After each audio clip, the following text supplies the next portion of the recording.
Hello there guys and welcome, it is Niran here, and today it is time for me to welcome you to episode number 8 of our F1 2016 career mode here with Renault, and today we travel to Azerbaijan for the inaugural Baku European Grand Prix, and it is very much a step into the unknown, but we are making a step forward in terms of development, because as you can see during the Montreal weekend we actually set a reduction in drag in the motion, and that upgrade is ready for today. You can see there on the left hand side. Ferrari are also updating. They've got 2 upgrades for this weekend here in Azerbaijan in Baku. This is going to be my first attempt really at actually driving a proper race around here. I've done a few sprint mode races, but I haven't exactly done a long distance sort of endurance race around this Baku circuit, so it is very much a step into the unknown, but not just for us, for everyone as well, and especially given that it's raining in practice. You know, if maybe drivers have done some work in the simulator, it definitely won't have been in wet conditions, so we go into the track acclimatization practice program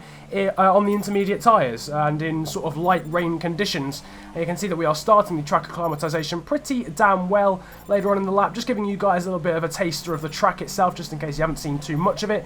Actually completing a team objective there as well. We're getting 5 in a row now, going through the castle section, which is even more treacherous in these wet conditions. Across the line we get the green score, only 10 off getting the maximum in terms of resource points. We come across the line for a second track acclimatization lap and we get 50 resource points for that practice program. I then went out and did just some normal laps, did about 5 laps in a row, managed to get the long run objective from the team, so that's a few more resource points in terms of team objectives. And now we're embarking on the qualifying pace program. If you don't know already, I've basically given up with tyre wear management when it comes to the practice program on this game for now, but we are doing track acclimatization. We also managed to get 50 resource points for qualifying pace as well. Got a few team objectives done and quite a few laps done as well, as being penalty free. So we're now to 394 resource points, so pretty decent job there done in practice.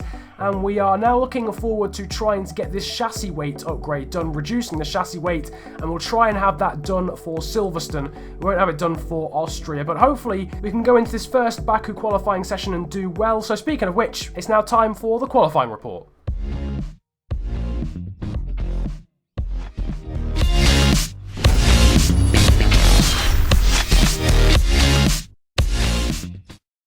Ferrari set the early pace in qualifying, as Sebastian Vettel was fastest from Max Verstappen.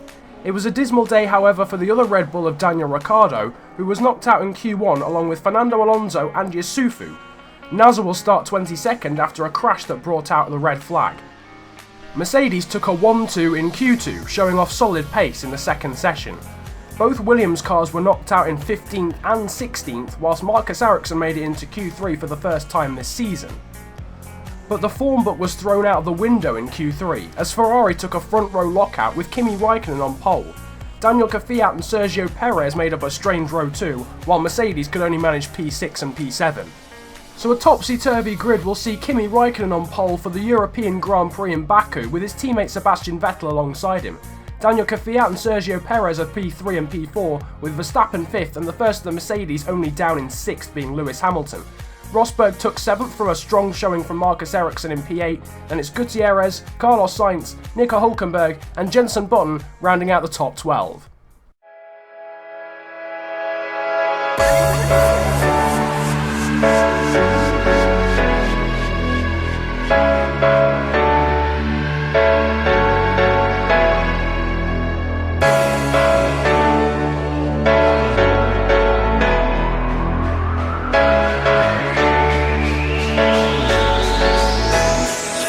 So not a very good qualifying session in the end, only P19 on the grid, and it's a bit confusing really, because we managed to smash the qualifying pace practice program out of the park during FP1, but when it came to qualifying we just couldn't hook a lap together.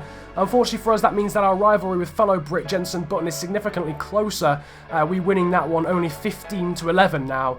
It was a lot more one-sided before that qualifying session, which is a bit of a shame. Obviously he beats us on the grid. We're in P19, he is P12, so we'll have to sort of monitor that. We'll also have sort of decreased a little bit in terms of our driver position. We will still be overachieving, so we won't be at risk of losing our seat, but we are, as you can see, down from 10 out of 10 to 8 out of 10 because we didn't meet our session goal, and we also lost out to our teammate Kevin Magnussen, who is certainly hooking up some good qualifying sessions. He just needs to be a bit more lucky in the race. Hopefully the race is a little bit better for him. Obviously he scored some points, or he scored a point in Canada, hopefully he can build on that and we can start to build a charge on the teams above us in the Constructors' Championship. But thankfully it's dry for the race here around Baku, considerably drier than it was in the practice session in FP1. And you can see the Constructors' Championship as well. Ferrari actually leading from Mercedes and then Red Bull. And Kimi Raikkonen has stuck it on pole. And I do believe his teammate Seb Vettel is alongside him on the grid. So it's a front row Ferrari lockout. So Ferrari are well on course here to actually extending their Constructors' Championship lead, and Vettel will be trying to extend his lead in the Drivers' Championship. Here you can see the strategy for today's race, starting on the yellow-walled soft tyres, no inclusion of the mediums for this one. It's only a one-stop for us. It could be a two-stop for some of the other people in this race, but we are going for a one-stop, starting on the softs and then ending on the red wall super soft tyres, which are, of course, the softest tyre compound for this race weekend. With those starting P19, we've got some big names in front of us. Fernando Alonso only 18th for McLaren. Daniel Ricciardo in the Red Bull significantly underachieving. He's going to find it hard to score points, especially given he's starting on the super softs. I would have expected him to start on harder tyres. Bottas and Massa doing poorly for Williams.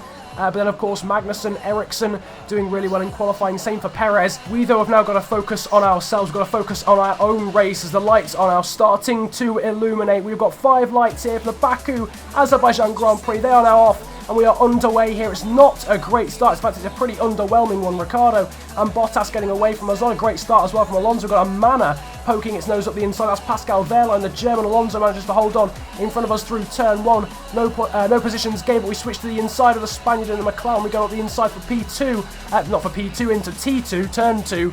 Then Alonso gets much better traction out of that second corner, down this second straight towards another 90-degree left-hander. We, of course, have got a lot more power in the back end of this. Even this Renault has got more speed in a straight line than McLaren Honda, so he just about edge up the inside pretty cautiously.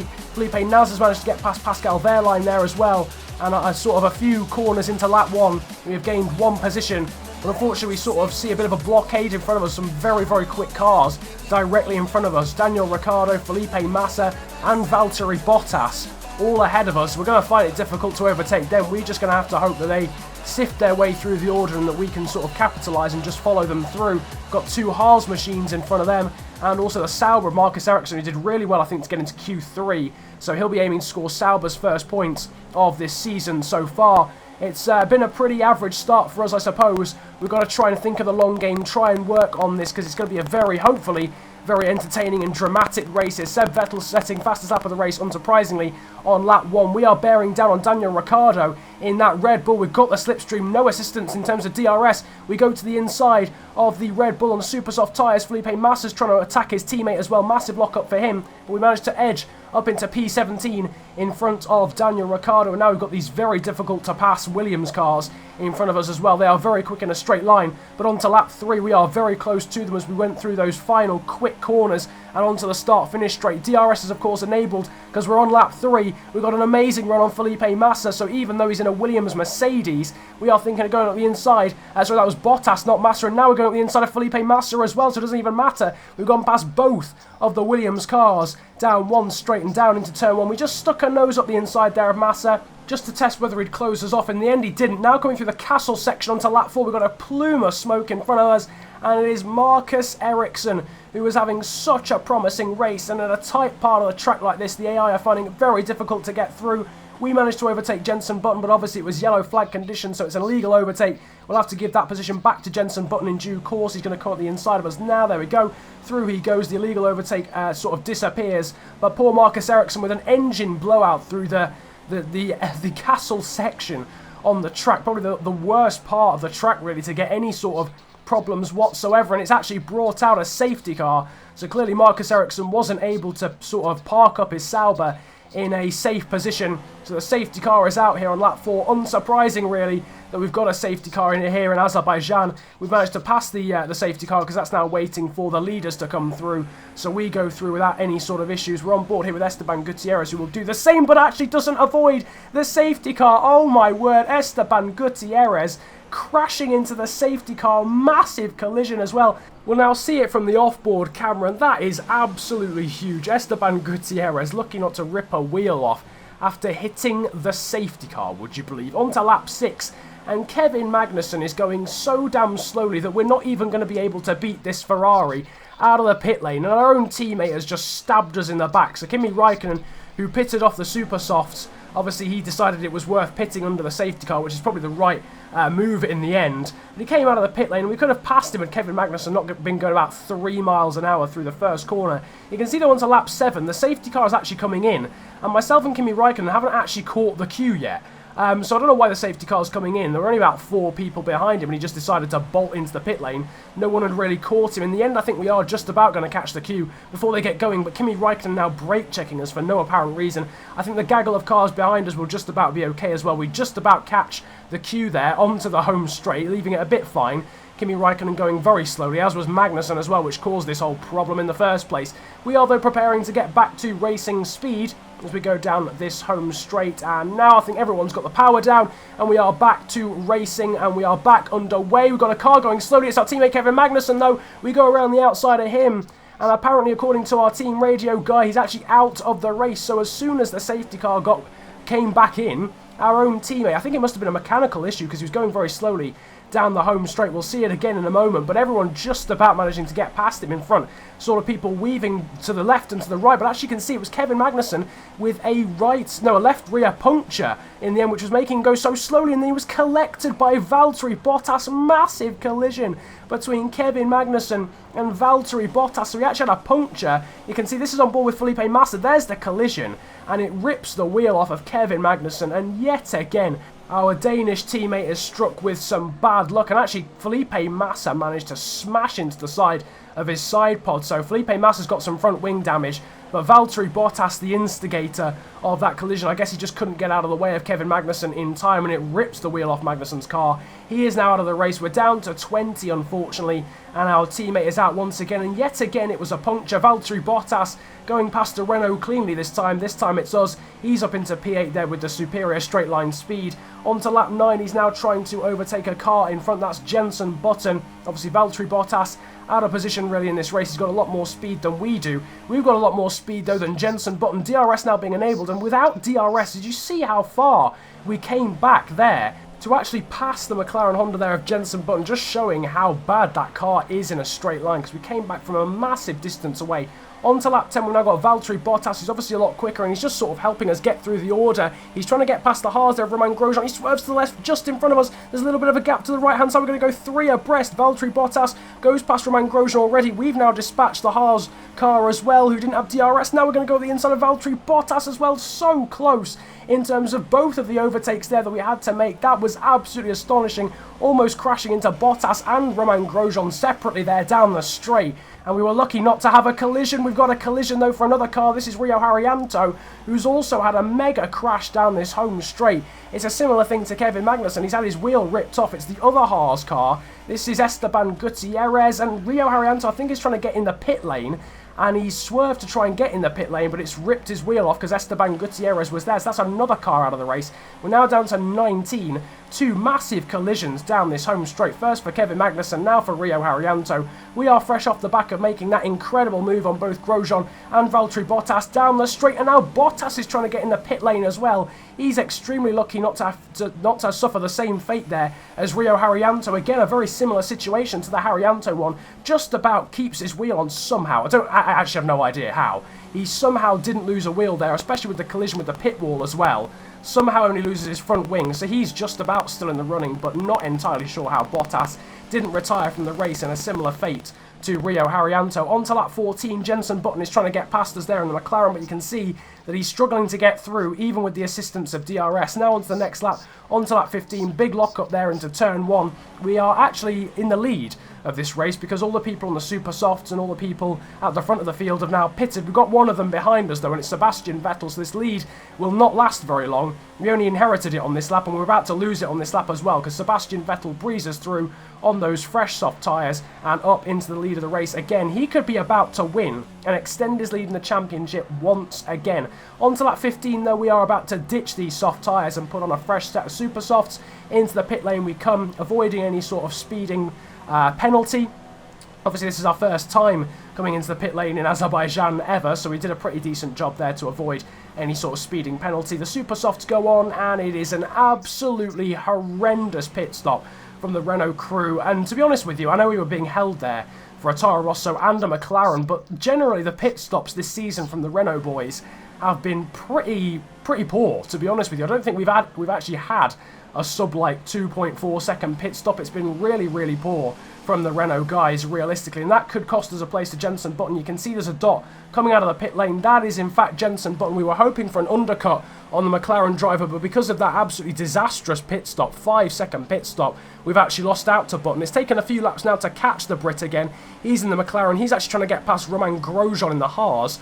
We obviously passed Romain Grosjean quite spectacularly earlier, and now we find ourselves behind him once again. We've got Sainz up the road there as well in the Toro Rosso. We, though, are trying to get at the inside of Romain Grosjean. Button's just past the Haas driver, and we are trying to get around the outside of Grosjean as well. We do so. He's actually on the slower tyre, so that's why it was so easy for myself and Button to get through. And now we are up into P9, so not a bad result this at the moment. We're on the soft, the super soft tyre, sorry, or the softer compound out of all three, and we're doing pretty well. Quite a few of the guys around us are on the harder compound, so we should do a pretty decent job here. We should be able to get some points. As you can see, onto lap 20, the end of lap 20, bearing down on Jenson Button as we go onto lap 21, and again, an overtake on Jenson Button from so far back in terms of how, just how far away we were. We did manage to get DRS this time, but an incredibly far back overtake, it has to be said, on Jenson Button down into turn 1 once again. Jenson Button now is trying to make the move on us. He's trying to re-overtake us after we overtook him last lap. But again,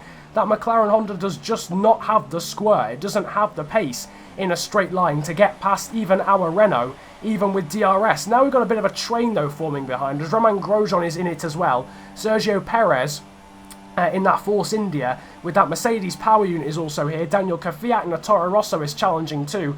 Now there's a very different prospect if Sergio Perez gets to the front of this queue. Jenson Button we can hold on in front of, but Sergio Perez in that Mercedes powered Force India, we've not got a hope in hell. Romain Grosjean is now trying to get past Jenson Button, but Button actually outbrakes the Haas driver and manages to swing around the outside. All of the time though, we are holding on in front of all of them. Now approaching going onto the straight again to start the final lap of the race. Jenson Button is again trying to get to our outside. We've done a really good job to defend at this point. We're on for a solid sort of race result here. We're actually on for 4 points in this one.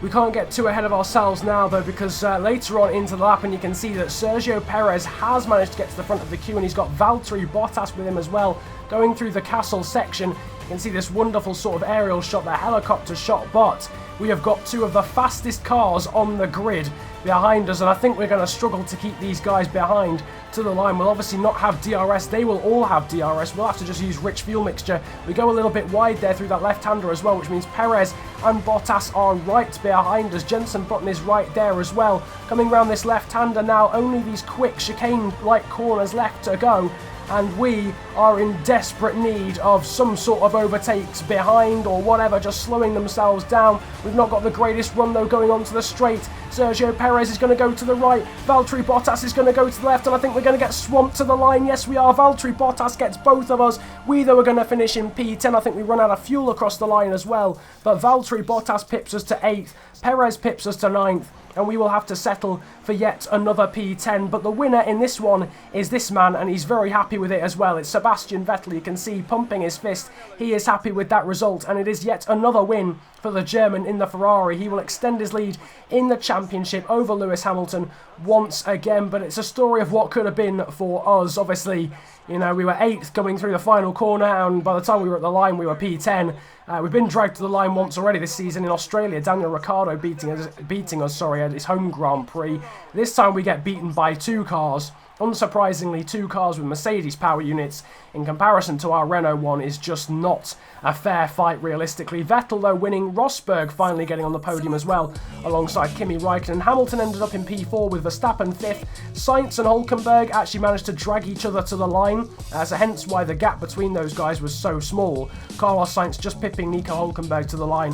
Valtteri Bottas in 8th after dragging us to the line. Perez in 9th, only 7/100ths of a second separating them. We though get the final point in front of Jenson Button, our rival, which is quite crucial. And it's Kvyat, Grosjean, Alonso, Massa, Ricciardo, Nasser, Wehrlein, Gutierrez, and then the retirements. Shocking race though for Daniel Ricciardo, way down in P16. Felipe Massa down in 15th, but that was because of his front wing damage that he suffered in that big accident for Kevin Magnussen. Here is the championship though after this race. We maintain our position in P12, but only 2 points now behind Valtteri Bottas, who's actually skipped up to 11th past us, but we've passed Felipe Massa, so in the grand scheme of things, we are still in 12th.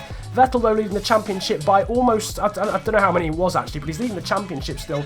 Carlos Sainz up in P4 in the championship, so shout out to him, he's doing a wonderful job. Nico Rosberg finally gaining some points back as well after that podium finish for him, I think P2 for the German in the Mercedes, and there is the rest of the Drivers' Championship. Still only the two Saubers yet to score, although Marcus Ericsson probably would have scored had he not retired from this race. Ferrari now 55 points clear of Mercedes in the Constructors' Championship, then it's Red Bull in third. They need a good race weekend soon, especially after Daniel Ricciardo's disappointment here in Baku.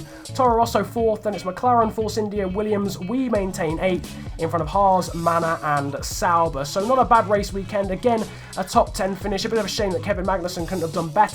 Unfortunately, bad luck striking him again because he was actually running ahead of us, and he was ahead of us in terms of net position as well before when the safety car came out, so he would have actually potentially finished in front of us had it not been for that crash. So a bit of a shame for Kevin Magnussen. We, though, now are sat on 626 resource points, only 74 away from being able to do that reduction in chassis weight upgrade, so that should be coming pretty soon, hopefully for Silverstone, unless something goes wrong. We, though, are leading our rivalry with Jenson Button by 22 to 13. I hope you guys, though, have enjoyed this episode of Renault Career here on F1 2016. If you did enjoy, then feel free to the likes button. Subscribe if you're new around here as well. If we could smash 100 likes on this again, that would be massively appreciated, because we've managed to do it basically every single time so far, and that would just be utterly insane if we could do it again. So thank you guys ever so much for the support on this series so far. It's been a pleasure ranting to you guys today. Have a great day, enjoy yourselves, and goodbye.